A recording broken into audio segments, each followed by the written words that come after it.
I think every alcohol company would say they don't want people over consuming, but I think it ties to those cultural moments and celebrations. I mean, have you ever been invited to a wedding that doesn't have alcohol? It's part of every culture. And I think we're just starting to see what tech can do to change the way that we engage in on-premise, the way that we go to the bars, the way that we go to concerts, the way that we order from restaurants. It's massive.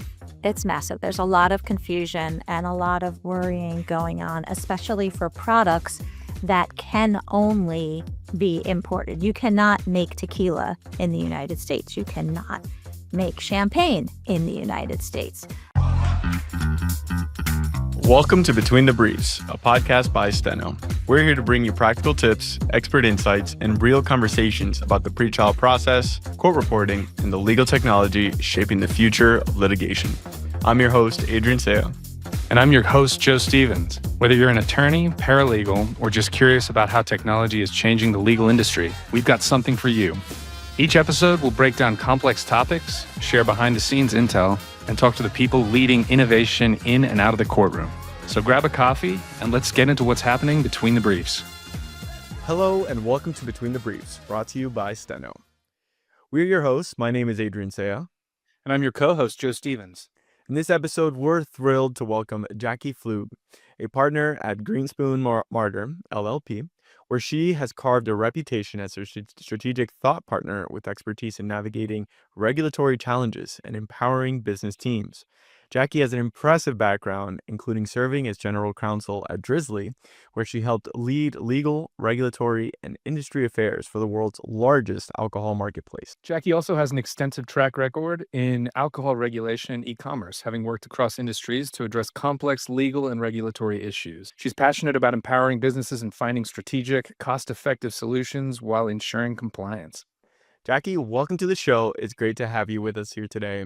How are you? Good. Thanks for having me. Of course. So I want to take our audience right to the beginning. Tell us what got you into law and what really drove you to go into this specialty of alcohol regulation. Oh, what got me into law? I was one of those, kids in high school running for student government. I was a congressional page. In college, I was a White House intern. You named it. I thought government was where I wanted to be, and mostly because I wanted to help people. And I think our democracy is amazing and that we have amazing opportunities here. And I wanted to do good, and that brought me to law school and led me to criminal law. Kind of like Joe, I wanted to work directly with people. So I spent the first 7 years of my career in the Bronx District Attorney's Office prosecuting violent crimes. The next 4 years running an indigent criminal defense program here in New York City. I ran the program for Manhattan and the Bronx. And then I went on a crazy interview to transition to state government with the then chairman of the New York State Liquor Authority. I had no interest in working at the State Liquor Authority whatsoever, but when the governor's office asks you to go on an interview, you say, sure. And I sat down with this lovely chairman, Dennis Rosen, who asked me questions about, what do I think of the three-tier system?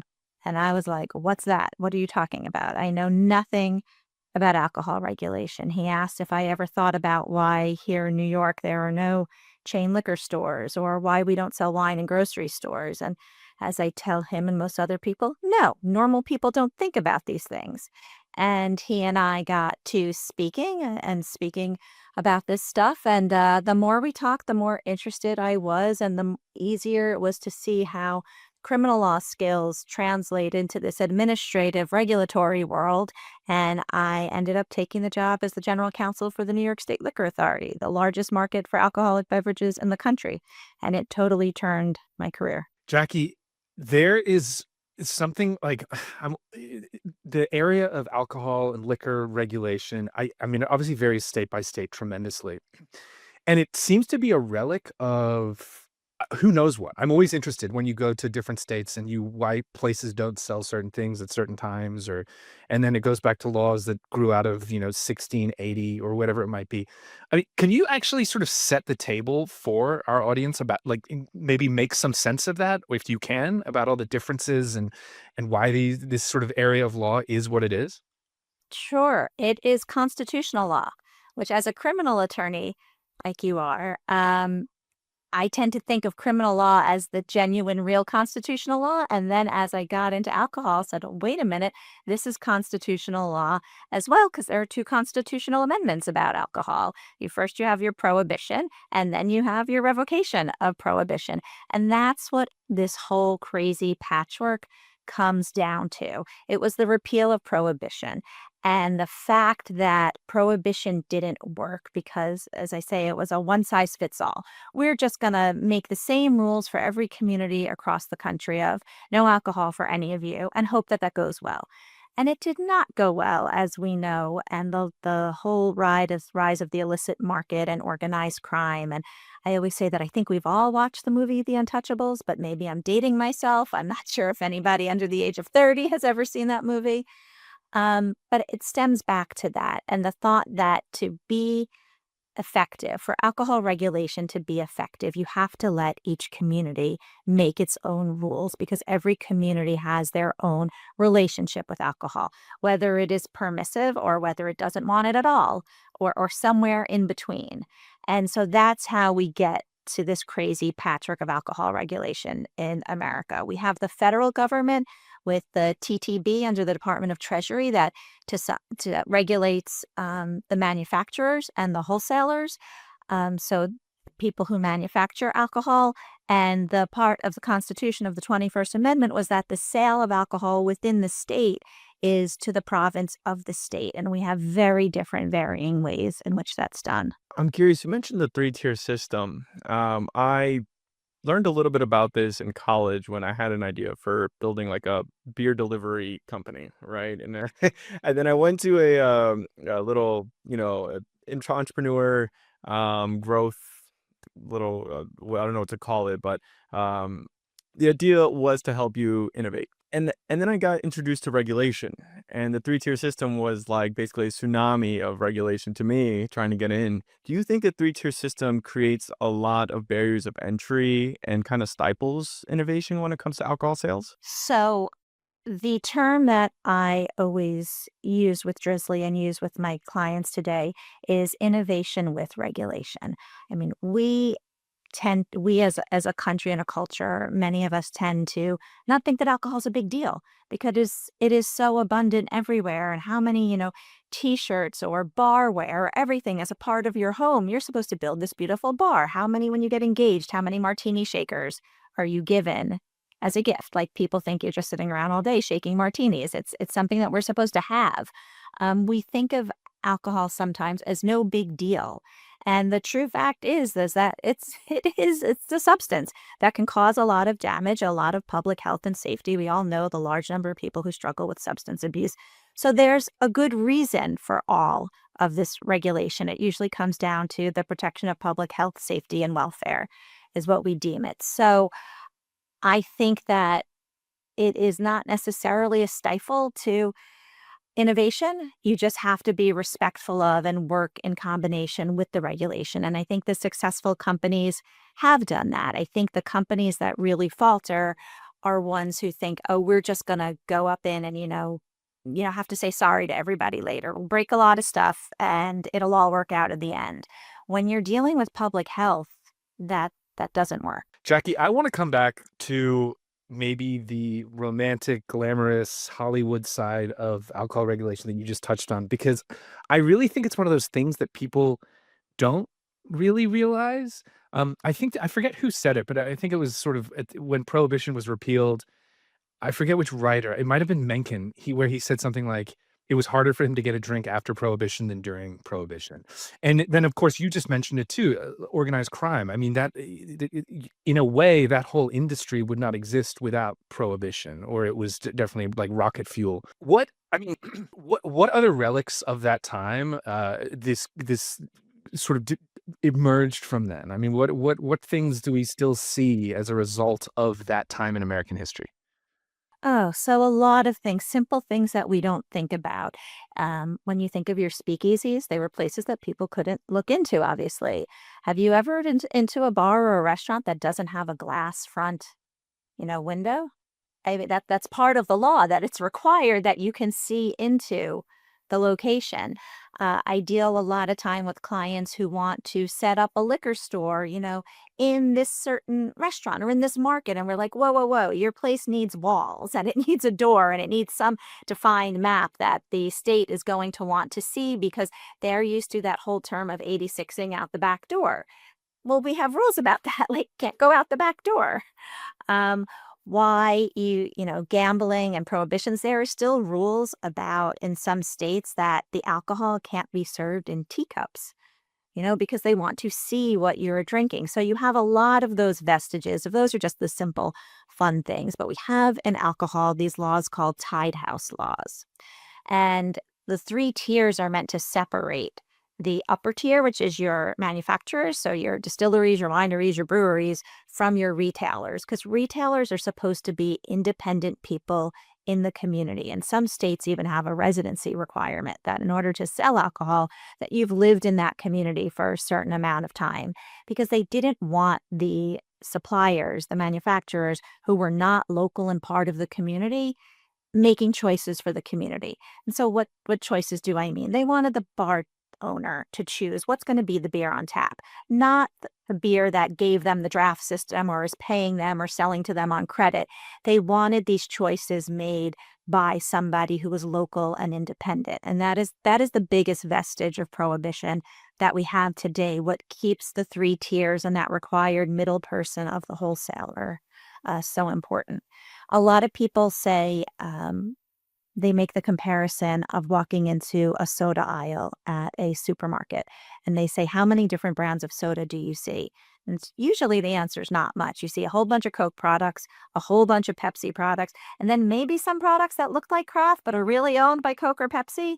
And that's it. And they say compare that to walking into the beer aisle and how many different beers do you see and how many different wines. And I mean, true, a lot of those are still owned by the same massive wine companies, but the variety that you get is part of that tied house laws of making room for independence in the system. So there's been a dramatic change in the way that alcohol is sold, right?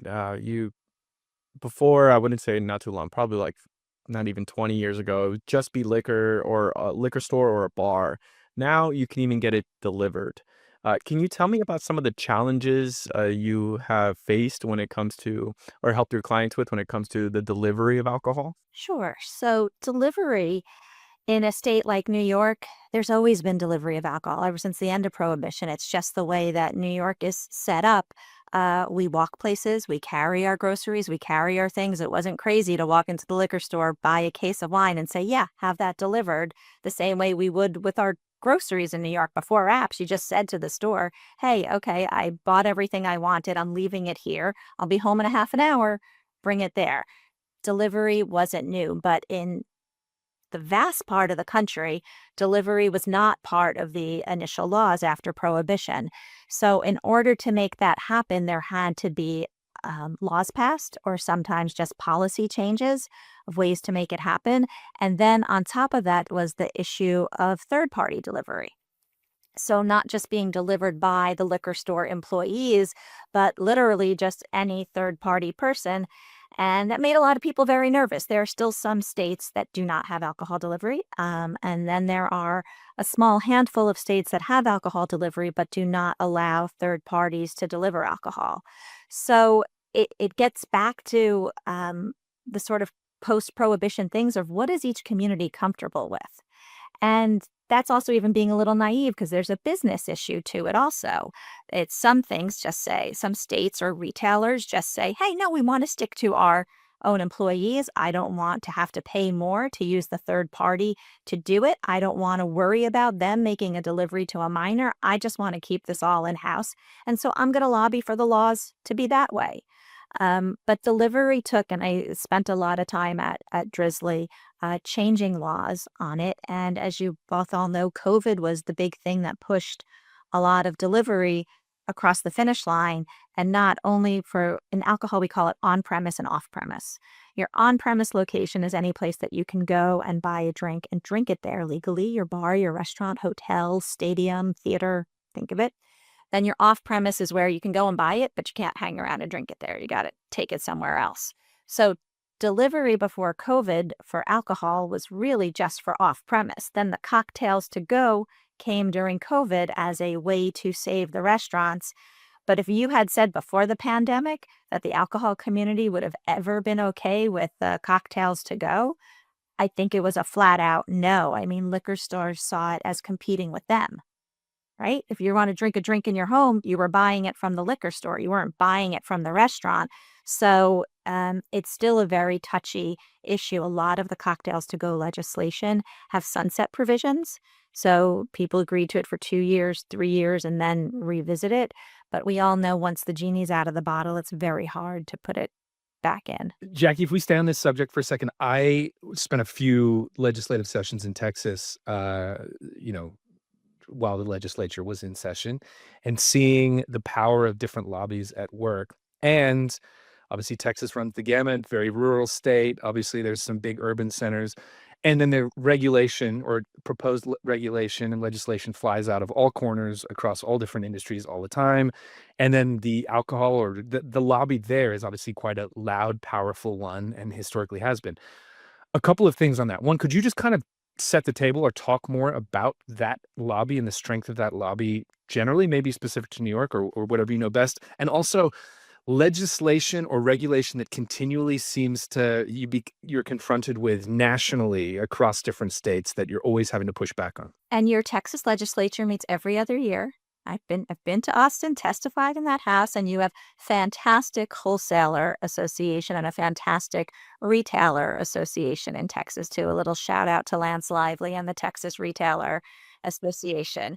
They are fantastic at the legislative work that they do.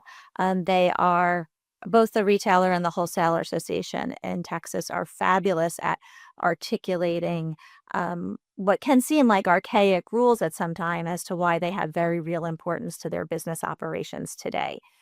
And I think that's true in every state.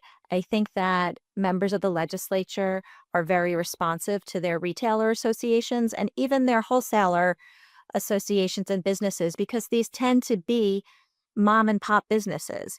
The New York retailer associations, they say about themselves, they call them the last store on Main Street because in New York, you are only allowed one liquor store license a person. So there are no chain stores. So you're not dealing with a Walmart when you're talking about a liquor store. You really are dealing with individual people. And that's true in many states. The vast majority of liquor stores around the country are individual people. So very strong response from legislatures to mom and pop businesses. And the same thing is true for the wholesalers. There aren't any, maybe with the exception of AB InBev, Anheuser-Busch, there aren't very many publicly traded wholesalers. The vast majority, especially in the wine and spirits, I think almost all the wholesalers are family-owned businesses that employ lots and lots of people in every state, and legislatures are very, responsive to that. I'm curious about you change sectors from going from the public sector into the more private and consulting a lot of businesses. And right now at your current law firm, you inform a lot of tech startups going into the realm of alcohol.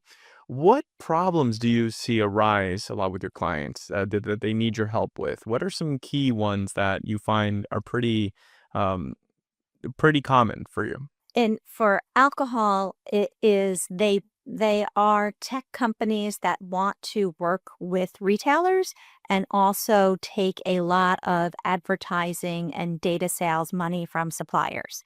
And in the alcohol world, I talked about the 3 tiers and the separations so that the retailers are independent.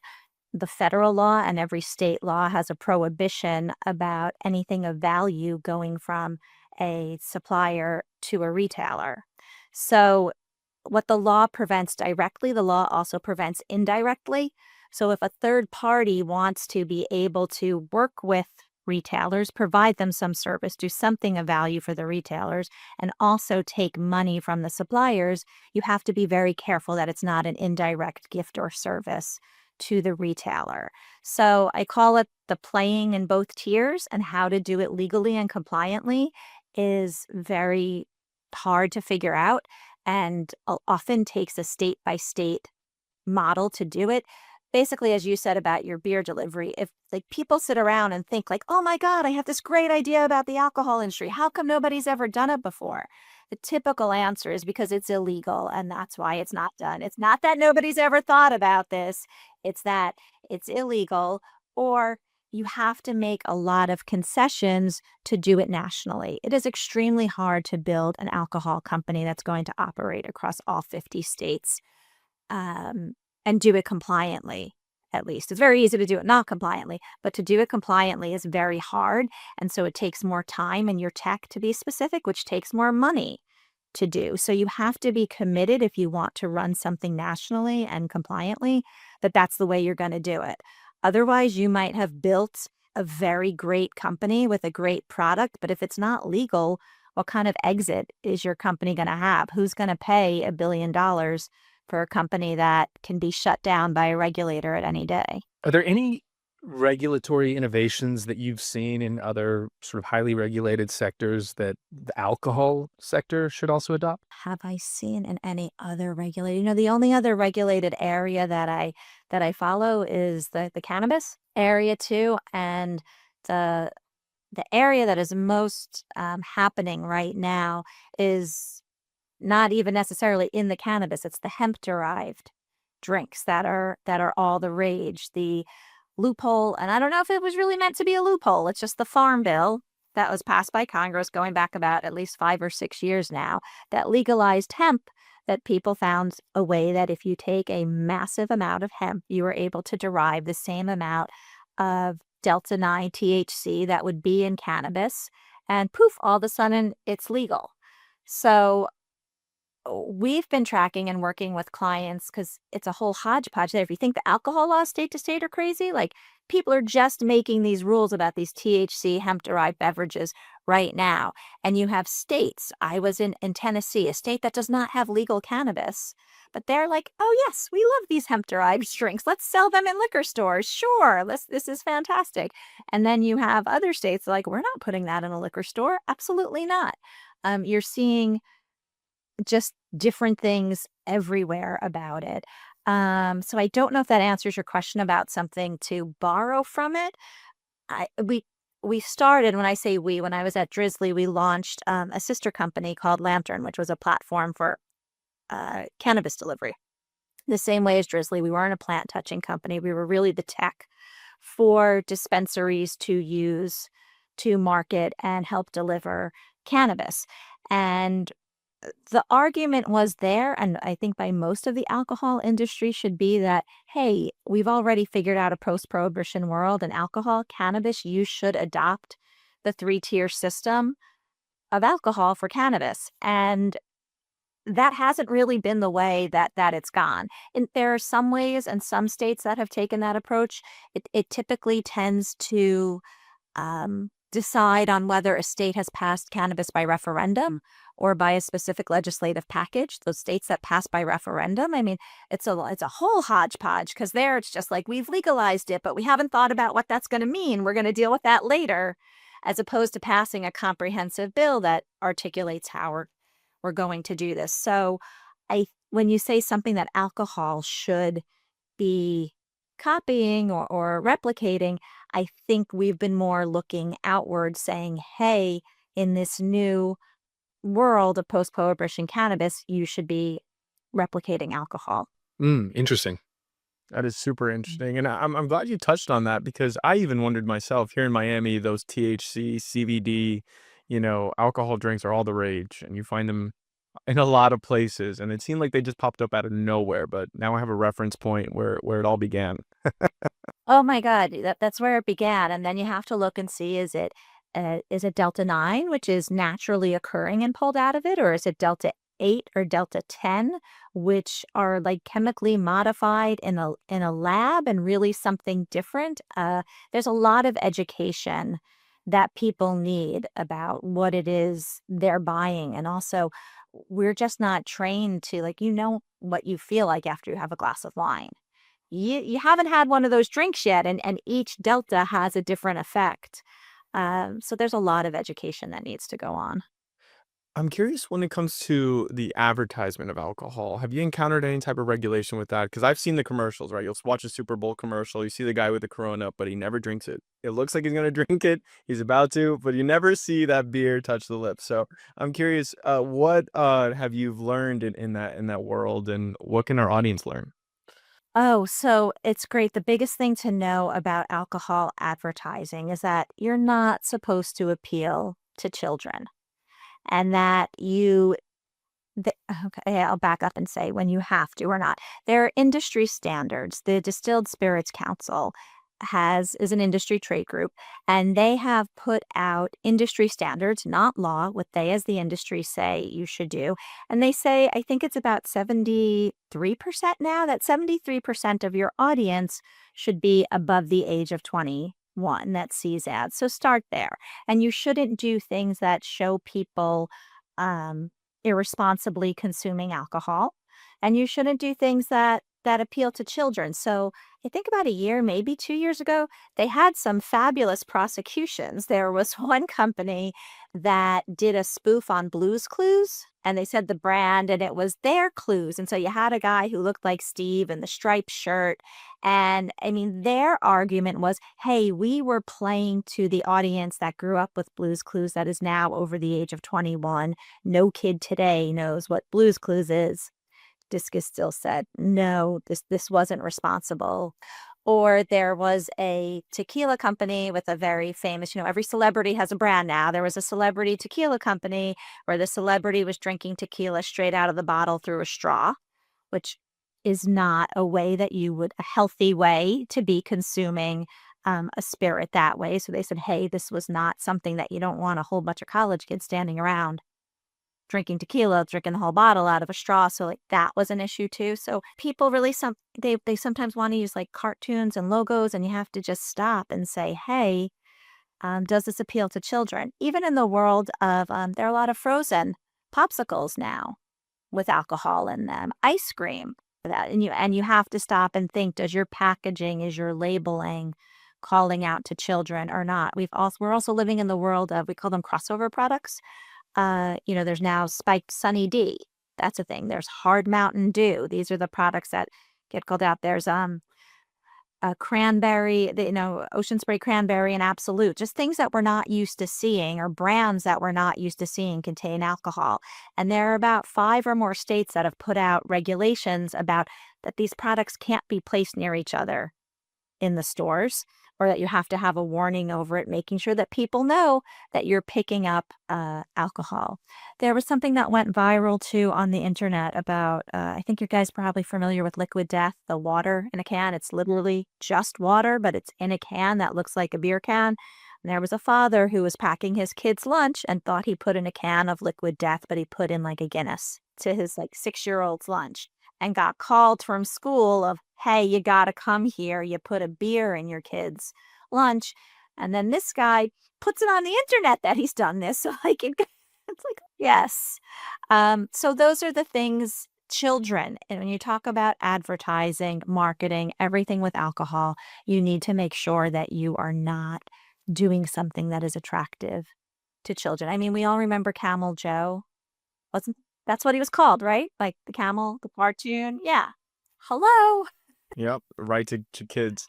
And even the advertisements that were unapologetically like meant for teenagers and so on and so forth. Picking up on that a little bit, I mean, it seems to be maybe a unifying principle of like people can rally around the idea that we should not be appealing to children when it comes to marketing this, even though they try and probably cut corners. Okay, what you talk about the wild variation state by state in the way this is regulated. From both ends, what are some regulations that you know of that make no sense to you? And then the flip side, are there things that are not regulated that you sit there and you think, I'm actually shocked that this is not something that has been more heavily regulated? You would expect someone to say, oh, like, I don't understand why this is allowed. There are some times where I'm more like, wow, I can't believe that's allowed.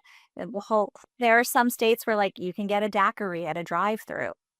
Oh, okay, who thought that's a good idea? But it goes back again to that locally. This is what the people wanted. So the people are getting what they wanted because they did this. So when it comes to alcohol, I don't even people think that things are too prohibitive. I'll give you the wine and grocery stores, for example, that people think there's no real reason why we shouldn't have wine and grocery stores. And there are probably only about 6 or 7 states left where there's no wine and grocery stores. But there are some very good business reasons, not necessarily public health or safety reasons, but the business reasons about why not having it there is number one, it's going to kill liquor stores, those mom and pop businesses, you're going to put them out of business. Number two, the variety of wines that you are going to have in your state then is going to decrease significantly because the way that grocers operate, they just want to deal with a few wholesalers and just buy from that and buy in bulk, as opposed to the local wine shop that is really looking to get you the best and most interesting products and doesn't mind having to order from a whole host of different wholesalers. And even if they're not buying at bulk, to get you that wide variety of different and interesting products.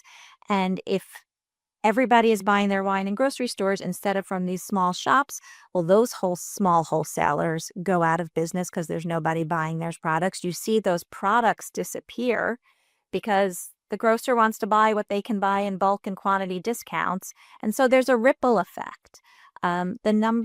Florida is a state where you are that has wine and grocery stores. And I think the number of wines that are sold in New York compared to the number of wines in Florida, like we have hundreds of thousands of more sold in New York because we don't have wine in grocery stores. It's what keeps the wine lists in all of our restaurants, those top Michelin ratings. It's something that's really special, so that when you say what makes sense and what doesn't, if you took out a poll and just asked the American population, why not have wine in grocery stores? They'd be like, yeah, that's convenient. I just want to go to one place. But there are other reasons underlying it. I never thought about that. That is a fascinating viewpoint, and it makes me want to just go to New York more often for some Again, vintage you're a wine. normal person who doesn't think about this stuff. And then there are people who are living in control states. There are about 17 control states. Those are states where after Prohibition, the state said, we're going to control the alcohol in the state. And so they either act as the wholesaler in the state, literally deciding what spirits, especially spirits, can be sold in the state, if not spirits and wines. Sometimes the wholesaler and the retailer, anybody who lives in Pennsylvania, they have to go to a state-run store to buy their spirits and to buy their wine. And up in New Hampshire, Virginia, you go to the VABC store. It is all sorts of crazy different things. In Ohio, there's the state store where you can get your full-proof spirits, or they actually sell a low-proof version of every spirits in the private stores that aren't the state stores, which is another whole crazy thing. But it's just what everybody's used to. This makes me wonder if it just makes in those controlled states, if it turns into a pay-to-play type of concept, where if you really want to be approved by the state, you got to have the money to go through the lobby or just to get any type of licensure. So on that, pay to play is a very big deal in alcohol, but it's usually the other way around. Suppliers don't pay to get in the stores. The state is acting like one big retailer, one big wholesaler, deciding what brands they want to buy in. But shelf space is still then up to the state at the state-run store of what product you are going to see first when you walk into that liquor store, or what's going to be the first vodka on the shelf is still up to the state store, the same way it's up to retailers. We live in a world where, if General Mills wants to buy the end cap in the supermarket, they can buy the end cap. If Frito-Lay wants to make sure that their products are, primal in the stores, they can do that. In the alcohol world, because of that tide house, you can't. The retailers have to be in control of what they're doing, and they can't accept money or any other sort of thing of value from a supplier that would prompt them to place their product first. I say this all, and I all assume that we're all typical people that we've been in restaurants and bars where you'll see like the Budweiser lit up clock or the Bacardi napkin holder.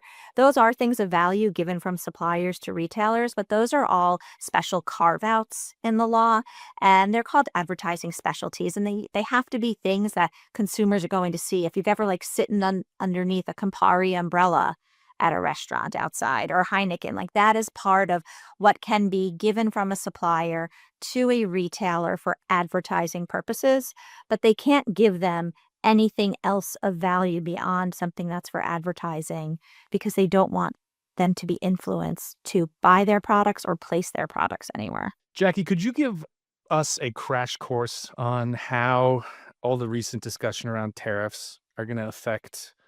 I mean, the wine industry, for example, they sort of up in arms about what this might mean for wine imports. I mean, what is the effect of all the tariff discussion and potential impact of that on your industry? It's massive. It's massive. There's a lot of confusion and a lot of worrying going on, especially for products that can only be imported. You cannot make tequila in the United States. You cannot make champagne in the United States. I think the president's actually made some sort of comments of like, we'll make our own champagne. You can't make your own champagne. It has to be made in France, right? Scotch. Can't do it. There's just a whole Burgundy. Yeah, we can go sit here all day. By definition and by law, by our law, to call these things, they have to come from other places. And the same thing, Kentucky bourbon is a very big thing that we export. Wines from Napa Valley, a very big deal. So there is a lot of very worried people. This beyond tariffs, we're also dealing with an industry where the younger generations aren't consuming as much alcohol as boomers. They didn't have these cannabis or hemp-derived products to compete with. There wasn't necessarily such a focus on non-alcoholic as well. Every restaurant that you walk into right now probably has a mocktail selection right next to the cocktail selection. That wasn't something that I had in my 20s. And so there's a lot of very worried people in the alcohol industry that our alcohol consumption is decreasing. I'm curious how do you think companies are currently managing the being you have to drink responsibly. You have to be an advocate for drinking responsibly. Yet at the same time, you have to increase sales. And so it may seem like they're going against each other at times. So what is that delicate balance for some of these alcohol companies? It is. I think every alcohol company would say they don't want people over consuming, but I think it ties to those cultural moments and celebrations. I mean, have you ever been invited to a wedding that doesn't have alcohol? And no, it's part of every culture. And when I give lectures or talks about understanding alcohol regulation, I always turn to different ethnic restaurants. You walk into a Mexican restaurant and you expect that there's going to be a margarita there, that tequila will be served there. A Japanese restaurant, you um, expect the sake. Yes, a French wine in the French restaurant. We can go on and on. Every culture has a form of alcohol tied to it because it is part of our cultures. And I usually ask people, how many different languages can you say cheers in? And every culture has that. So I think the take from the alcohol industry is more just turning to those celebratory times in our life of bringing people together. Our alcohol practice here at Greenspoon Marder is under the hospitality department, because alcohol is part of hospitality, and really the industry does see itself as social and hospitable and bringing people together. So I think that is the focus of the alcohol industry, of wanting to have more of those times where you sit down, you say cheers, you connect with somebody, not necessarily in that you're always over consuming. And maybe it's an extension of your answer there, Jaci, but when I think back to um, conversations around like the tobacco lobby, or basically any sort of industry that has there's a moral component to it, or people perceive it as there being a moral component. I mean, even going back as far as Prohibition and thinking about the temperance movements around the country that really underscored the passage of Prohibition. Maybe I don't really know what question I'm trying to ask here, but I'm curious about how operating within an industry that has that side to it. like what intangibles come as a result of there being people who might have religious views about alcohol consumption or moral views about it, or a younger generation where it's just not happening as much for whatever reason? I mean, is there a different effect on the industry itself because that exists? I think there are a lot of, as much as I can sit here and praise local retailer associations and state wholesaler associations for working well with the legislature, there are a lot of anti-alcohol groups, substance abuse organizations that are also extremely effective in working with there. So there is a huge anti-alcohol lobby out there, and they do clash. They absolutely clash. So if you're trying to introduce anything that expands alcohol privileges from what they once were, you are going to have that lobby as well. And they have very valid points too. So, again, I think it all comes down to thoughtful regulation. And if you're making new regulations, why are we making these? What's the goal? Coming from the world of delivery, I could see both sides. Some people, from the point of safety, rather than just a convenience that we could all understand, part of the safety was, hey, nobody's getting in a car to go do a beer run because you can have it delivered. That's a safety thing. This is good. The con side, other people were saying that there's more anonymity when you are ordering from your home, so that some people who are repetitive buyers or have substance abuse problems maybe, cringe a little or have some sort of hesitation about walking back into that liquor store and being seen and making another purchase, and that there was more anonymity if they're just doing it at home and this isn't safe because they're gonna be ordering more that way. I can see both arguments, and what I think the answer is too, it comes down to the responsibility of that seller, that retailer, the person who holds the license and this privilege to sell alcohol, who has to make decisions about every single sale that you make, and be responsible for that, and practice the best possible safety. And there's lots of training for that. There's no reason for somebody not to do that. Of course. Jackie, we always ask this at the end of our conversation, and that is, what is your hottest take on the industry right now? The hottest take on the industry. That was a big sigh because I don't know that I particularly have the hottest take, but what I am most excited about, and the clients that I work with, are those who are in the tech space but focused on the on-premise licensees and what tech can do there. We spent a whole lot of time, and I spent all my time at Drizzly focused on the off-premise and the e-commerce and how e-commerce was changing off-premise sales. And I think we're just starting to see what tech can do to change the way that we engage in on-premise, the way that we go to the bars, the way that we go to concerts, the way that we order from restaurants. We're seeing it more and more. And I'm not even talking about the delivery. I'm talking about when you are actually at the location. We've all seen iPads or other things out for ordering, but it's really going to start to take off more. And I think initially it was thought as, well, people who are in hospitality want face-to-face dealings because that's hospitality. But I think that is changing, and we're going to see more and more tech on the on-premise experience. Fascinates me. I want to dive deep. I have one more question for you here. You say on-premise tech. What does that really look like besides just an iPad for ordering, right? Because I remember seeing that for the first time and did it. I was like, wow, this is really cool. But what other push forward is there? Yeah, it could be when you're purchasing your cover charge to walk into a bar, or maybe you're even pre-ordering. As you're walking down the street, you can, on your phone, use it. I'm going to pay my cover charge. I'm going to order my first drink, and it's all going to be paid for and sitting there for me as I walk in at my table. That's just different, right? I don't have to wait in line, flag down, waiter, waiter, waiter, and just be like, whoa, I just did that all on my phone from an app. How cool is that? Adrian, I have one more. Drop it on me, man. It's good. Jackie, you are a fascinating guest because very often with our other guests, we get pretty quickly talking, not the tech side of the conversation goes into a conversation about AI.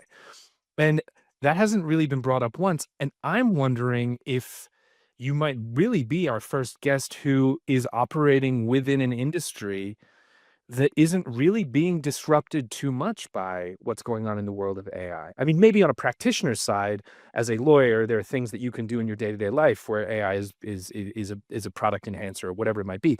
But when it comes to your clients, I'm wondering if there's any insertion or disruptive force that AI is bringing to the table.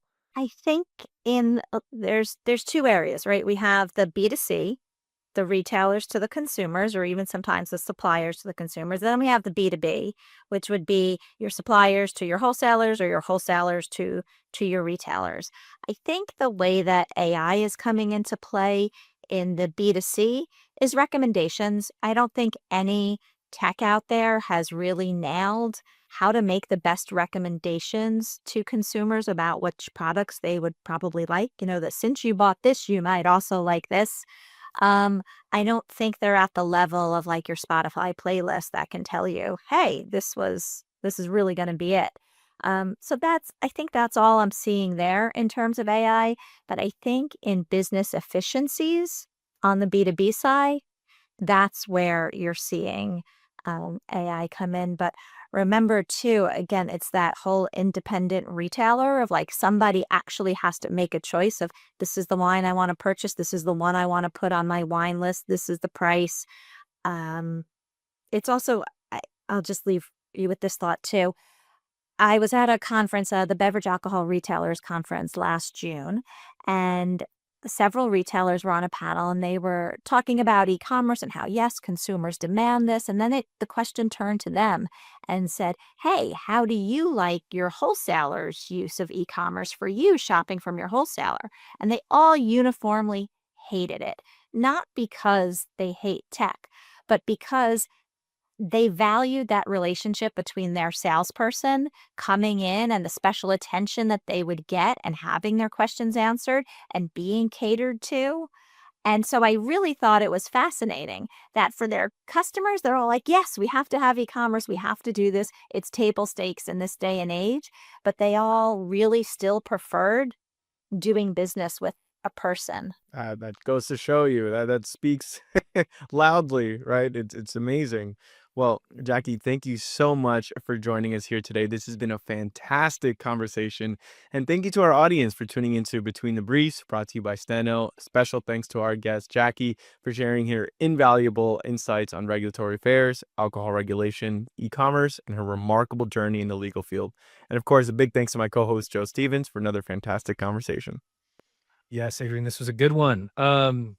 Be sure to subscribe so you never miss an episode, and stay tuned for more thought-provoking conversations at the intersection of law, technology, and innovation. We'll see you next time.